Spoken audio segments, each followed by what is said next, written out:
Salut, c'est Max. Dans cette vidéo, on va continuer avec le son sur DaVinci Resolve. Tu te rappelles, la semaine dernière, j'ai fait une collab avec Skyern, Aclea. C'est comme ça qu'on dit? C'est comme ça qu'on dit ton pseudo ou pas, Skyern? Dans cette vidéo, Skyern, il t'apprenait à utiliser un EQ dans DaVinci Resolve ou un égalisateur en français. Voilà, donc c'était l'égalisateur 6 bandes de DaVinci Resolve que tu trouves dans Fairlight. Et cette fois-ci, on va parler compresseur. Donc voilà, les compresseurs, comment compresser le son, à quoi ça sert, comment ça marche. C'est parti, je le laisse travailler et te montrer et on se voit après.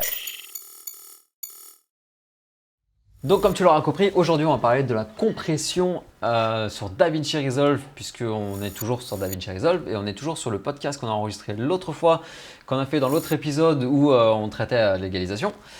Faut savoir que ce tutoriel, je l'ai déjà fait sur ma chaîne YouTube avec un peu plus de détails. Très important de se gratter le nez. Donc oui, sur ma chaîne, j'avais utilisé un compresseur de la suite Melda, qui est une suite gratuite dont je vous encourage fortement à travailler avec. Nous ici, on va s'attaquer au compresseur natif de DaVinci qui s'appelle donc Dynamics. Donc là, je vais te donner les bases, je vais te donner un petit secret sur d'avoir un son relativement potable sur tes vidéos. En fait, le compresseur, c'est quoi? C'est quelque chose qui fait que ça compresse le son. Super, ça, c'était pas une vanne, c'était absolument pas une vanne parce que c'est vrai, ça compresse le son. Mais c'est vrai que dit comme ça paraît un petit peu con, ça paraît un petit peu bateau, ça paraît un peu facile à dire. En gros, tu vois, tu as ce qu'on appelle un transient, c'est-à-dire, tu vois, ta waveform, tu as des petits pics comme ça. J'essaie de simplifier au maximum pour que tu puisses comprendre si jamais tu n'es pas familier avec le son. Mais tu as des petits pics comme ça et parfois ça crête, c'est-à-dire que ça va un peu plus haut que prévu, ça sature, ça passe dans le rouge, comme on dit en général. Et nous, ce qu'on veut, c'est réduire ça. On parle de réduire les dynamiques, d'où l'appellation Dynamics sur certains logiciels comme DaVinci, où il me semble que c'est dans Premiere ou c'est quoi l'autre? C'est Final Cut, il me semble. Il y a un de ces deux logiciels, je ne sais pas si c'est dans les deux logiciels, mais je sais qu'il y en a un des deux qui s'appelle aussi Dynamics dessus. Nous, ici, ce qui va nous intéresser, on va se réécouter la petite partie. Savoir que là-dessus, l'équaliseur qu'on a fait dans l'autre épisode est actif. Donc, si tu te souviens bien, si tu as vu l'épisode, d'ailleurs, si tu l'as pas vu, va le voir tout de suite, c'est super important. Si tu l'as vu, tu te rappelles qu'on avait un petit peu augmenté le gain de sortie de l'équaliseur, histoire d'augmenter un petit peu le volume de voix de Maximus. Donc je vais te refaire écouter ça. Salut, c'est Max, bienvenue dans ce premier épisode du podcast et dans cet épisode… Voilà, et là comme tu peux le voir, on avait augmenté le volume, donc il parle à une moyenne d'à peu près, on va dire entre moins 6 et moins 10 décibels. Par contre, quand il fait son salut c'est max, là c'est vraiment agressif, ça tape dans le moins 2 ou moins 3 décibels, donc on se rapproche vraiment du zéro. Alors regarde bien sur ton écran dans cette zone là. Salut, c'est Max, bienvenue dans ce premier épisode du podcast et… Voilà, donc nous ce qu'on va faire, on va essayer de traiter ça pour faire en sorte que chaque fois qu'il y aura une crête, eh ben, ça redescende au volume constant en fait. Donc le compresseur se compose comme ceci. Donc là on va l'activer, on clique ici sur le bouton compresseur. On a un threshold qui correspond au seuil. Donc là le seuil ça va être de lui dire ok, tout ce qui est au-dessus de cette zone là, on va le compresser. On a le ratio qui en gros correspond à un, comment dire, ça se constitue en un chiffre pour 1. C'est-à-dire là il est réglé sur 2 pour 1. En gros, ça veut dire que chaque décibel qui dépasse le threshold sera baissé de 2 décibels. Quand tu fais de la voix comme ça, juste dans tes podcasts ou n'importe quoi, un ratio qui est relativement correct à mettre en général, qui n'est pas trop compressé et pas trop agressif non plus, et qui ne se perçoit pas, ou bref, tu as compris l'idée, c'est de mettre 4 pour 1. Une petite moyenne de 4 pour 1, c'est relativement correct. Ensuite, on a l'attaque, le hold et la release. Nous, ce qui va nous intéresser vraiment pour les bases, ça va être l'attaque et la release. L'attaque, ça va être en gros à partir du moment où ça crête, donc quand ça dépasse le seuil, à partir du moment où ça dépasse, on va attaquer soit directement, soit un peu plus lentement. Ça dépend si on met une attaque rapide ou une attaque faible. Et la release, ça va être le temps de relâchement entre la compression et le moment où ça doit revenir au niveau initial qu'on avait initialement à l'origine. Pour l'exemple, on va se réécouter ça, histoire de s'assurer qu'on est bien dans les niveaux que j'avais dit. Salut, c'est Max, bienvenue dans ce premier épisode du podcast et dans cet épisode…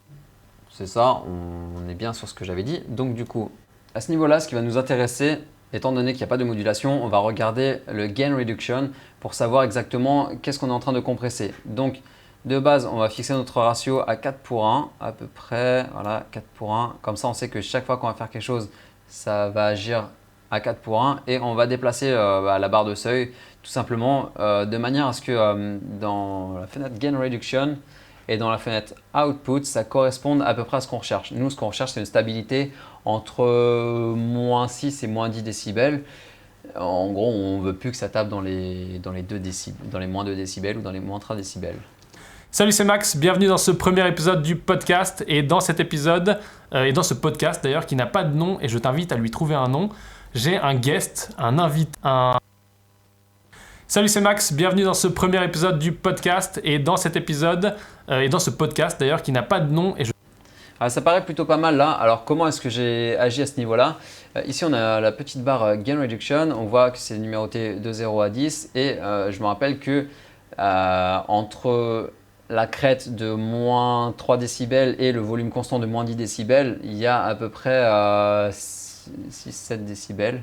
Donc là en gros quand je déplace ma barre de seuil, enfin mon threshold en anglais parce qu'il y en a un petit peu bilingue par ici, on regarde simplement la partie gain reduction et ce qu'on veut c'est que ça arrive à peu près à ce niveau là, c'est-à-dire qu'on a réduit de moins 7 décibels justement. Donc si j'écoute ce que ça donne. Salut, c'est Max, bienvenue dans ce premier épisode du podcast. Voilà, on voit ici que chaque fois que c'est beaucoup trop fort, ça réduit de à peu près moins 7 décibels. Hein. C'est à peu près ici, c'est pas numéroté 0, 1, 2, 3, 4, 5, 6, 7, 8, 9, 10, ça se fait vraiment approximativement, mais c'est à ce niveau-là. Maintenant, on va chercher à avoir une compression efficace et pas trop agressive non plus. Donc pour ça, on va jouer avec l'attaque et la release. Tout simplement, on se rappelle que si je mets l'attaque super lente, bah, ça va pas compresser tout de suite. Salut, c'est Max, bienvenue dans ce... Donc là, ça sature encore. Et si je la mets super rapide, ça va prendre effet tout de suite. Ça va réduire drastiquement de moins 4 décibels par décibel qui dépasse le seuil. Salut, c'est Max, bienvenue dans ce premier épisode. Donc là, ça fait un petit peu agressif. Donc on va faire une attaque rapide mais pas trop. Voilà, 1,5 millisecondes, ça devrait le faire. Salut, c'est Max, bienvenue dans ce premier épisode du podcast. C'est plutôt pas mal. Et puis maintenant, avec la release, on va voir ce qu'on cherche à faire. Je vais te faire écouter la différence entre une release très rapide et une release très lente dans un premier temps. Salut, c'est Max, bienvenue dans ce premier épisode du podcast. Ça, c'était rapide et maintenant, c'est lent. Salut, c'est Max, bienvenue dans ce premier épisode du podcast. Et dans cet épisode... Voilà, donc maintenant, ce qu'on cherche à faire, c'est adoucir un petit peu tout ça. Donc on se dit, pareil, une release assez moyenne. Alors, on va se mettre à peu près à 200 millisecondes, 209, ça devrait être pas mal. Salut, c'est Max, bienvenue dans ce premier épisode du podcast. Et dans cet épisode, c'est pas mal, c'est vraiment pas mal. Et maintenant, qu'est-ce qui se passe? Étant donné qu'on a compressé, on a réduit pas mal de choses, il va falloir réajuster le niveau puisque si on veut le publier sur YouTube, il faut que ce soit à peu près vers les moins 6 décibels. Et là, on est à combien? Si je regarde. Salut, c'est Max, bienvenue dans ce premier épisode. Eh ben, on est vers les moins 12. Donc ce qu'on va faire, de moins 12 à moins 6 décibels, il y a 6 décibels d'écart. Donc dans le make-up, en gros le make-up c'est le make-up gain, c'est un petit peu le gain de sortie. On va le relever donc de 6 décibels, comme on a dit qu'il y avait 6 décibels d'écart. Salut, c'est Max, bienvenue dans ce premier épisode du podcast. Et dans cette... Donc maintenant, comme tu l'entends, la voix de Maximus est à un niveau relativement constant. On est vers les moins 6 décibels. La vidéo est prête à être envoyée sur YouTube et donc tu peux t'abonner à la chaîne de Maximus. C'est la fin de cette vidéo. J'espère que ça t'a plu, que tu as appris des trucs. Si tu as des questions, n'hésite pas à les poser en commentaire. J'y répondrai avec Skyern. Voilà, si c'est des trucs plus de son, technique et tout, il répondra parce qu'il sait plus de choses sur le son que moi. Pareil, si tu veux poser des questions sur les micros, sur n'importe quoi qui a rapport avec le son, n'hésite pas. Peut-être que ça donnera suite à une autre collab. Et d'ailleurs, en parlant de collab, on a fait aussi une seule vidéo sur sa chaîne que tu peux aller voir où on compare plein de micros. Je te mets tout ça en description. Tu peux aussi aller écouter son album puisqu'il a sorti un album avec sa musique. Et tu peux aussi écouter le podcast qu'on a enregistré ensemble.